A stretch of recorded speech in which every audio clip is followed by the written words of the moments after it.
Good afternoon. My name is Rob Hindman, and I'm the president of the Ontario Professional Firefighters Association. With me today is Derek Balkin, a paramedic firefighter from the United Firefighters of Winnipeg, and behind me, firefighters from across Ontario. We're here to talk to you about a much-needed improvement to our emergency services, something that can save lives and save taxpayers money. We have over 11,000 professional firefighters in this province, but what you might not know is that about 10% of them are also trained and certified paramedics.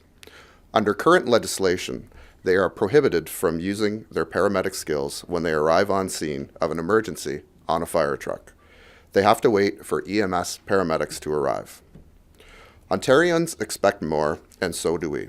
It simply makes no sense. Because of the strategic locations of fire stations, fire trucks usually arrive at emergencies before ambulances. In an emergency, when someone has suffered a heart attack, a drug overdose, or been in a serious accident, time matters. The faster they can get there, the better the result. Luckily, things are changing in Ontario.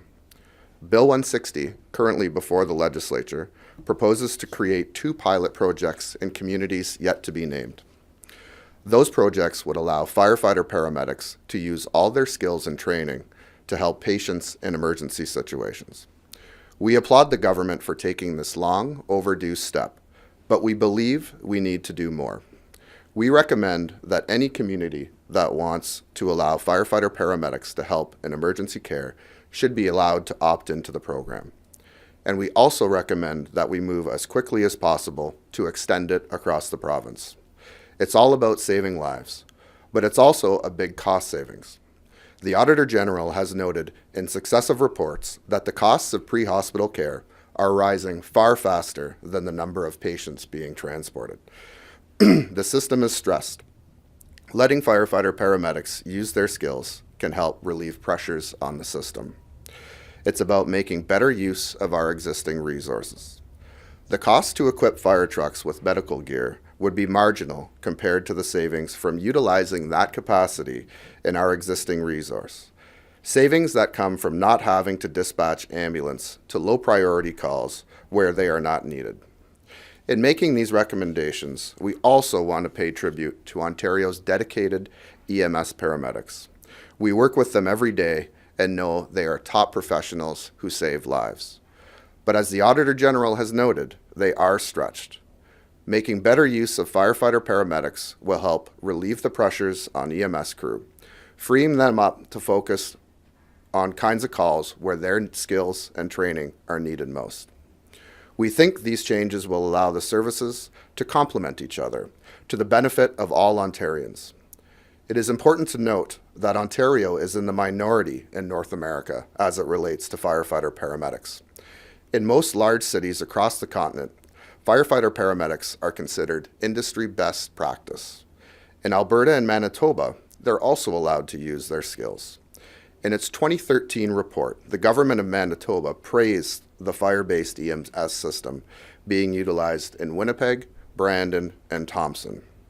We have a short video where you can hear from firefighter paramedics talking about how it works there and across North America. Arriving with a competent, skilled team on a fire truck enables us to provide timely, critical interventions to patients in their time of need. One of the advantages of arriving first as a firefighter paramedic is just being able to initially provide that medical care right at the beginning of the call and not having to wait for anyone else to provide assistance.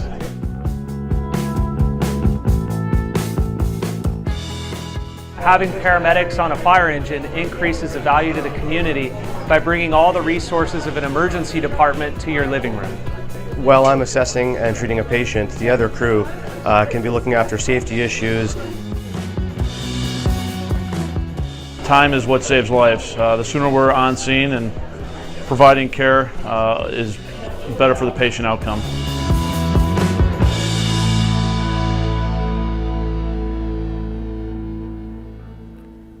I'm happy to be joined by Derek, who can give you the frontline story from Winnipeg. Derek? Thanks, Rob. And good afternoon, everyone. My name is Derek Balkin, and I'm a senior firefighter paramedic in Winnipeg. As my background, I've worked as both an ambulance-based paramedic as well as now a rural firefighter paramedic in Winnipeg. In my experience, firefighter paramedics save lives. I've seen this countless of times through tremendous cooperation with highly skilled ambulance paramedics in my department. Here's how it works in Winnipeg. We have firefighter paramedics that respond off of every one of our fire trucks, based out of every one of our fire halls. We're just under 500 firefighter paramedics now responding in this system. The way that this actually works, where the rubber meets the road, is as calls come in, our crews will quickly respond. They're there in an average of 4 minutes, and our crews can quickly assess our patients through vitals, and they're able to determine whether or not an ambulance is required or if they can handle that call as a treat and release on their own. And also to that, they're able to determine whether that call needs to be upgraded, where we do need an ambulance dispatched, or whether it needs to be upgraded even higher in a case of a higher acuity life and death situation where we need to then dispatch advanced life support to that call. Last year alone, our fire crews responded to over 40,000 medical calls in the city of Winnipeg. And out of that number, our firefighter paramedic equipped crews were able to handle over 13,000 calls on our own without the need of an ambulance. Again, keeping them available for those higher acuity, life-threatening calls that do come in. Here's an example of a call that came in recently. We were dispatched to a coffee shop in town where initially it was only a fire crew that was sent non-emergency to check on the well-being of two people that had appeared to have passed out. So again, a lower acuity type call. Our crews quickly got on scene in just a matter of a few moments. And as soon as they got on scene, of course, they started their assessment and quickly realized that this was a lot more complicated than it had first come in as. And in fact, these two people were dealing with a fentanyl overdose. Immediately, that crew got into contact with our dispatch, who then sent an ambulance crew and ALS to this call. Meanwhile, at the same time, that crew started treating those two patients, administered Narcan, which of course revived them, and that ambulance crew arrived shortly thereafter and of course transported them to hospital. Firefighter paramedic crews save lives. Firefighter paramedic crews save lives in Winnipeg and across Manitoba's 3 largest cities every day. And I'm happy to see the system now arrive in Ontario. Thank you, Rob. Thank you, Derek. We'd like to take this opportunity to thank everyone for the opportunity to advocate on behalf of the firefighter paramedics in Ontario. We welcome the changes, the proposed changes to government through Bill 160, and we're happy to be consulting with our stakeholders moving forward. Thank you very much. Have a great day.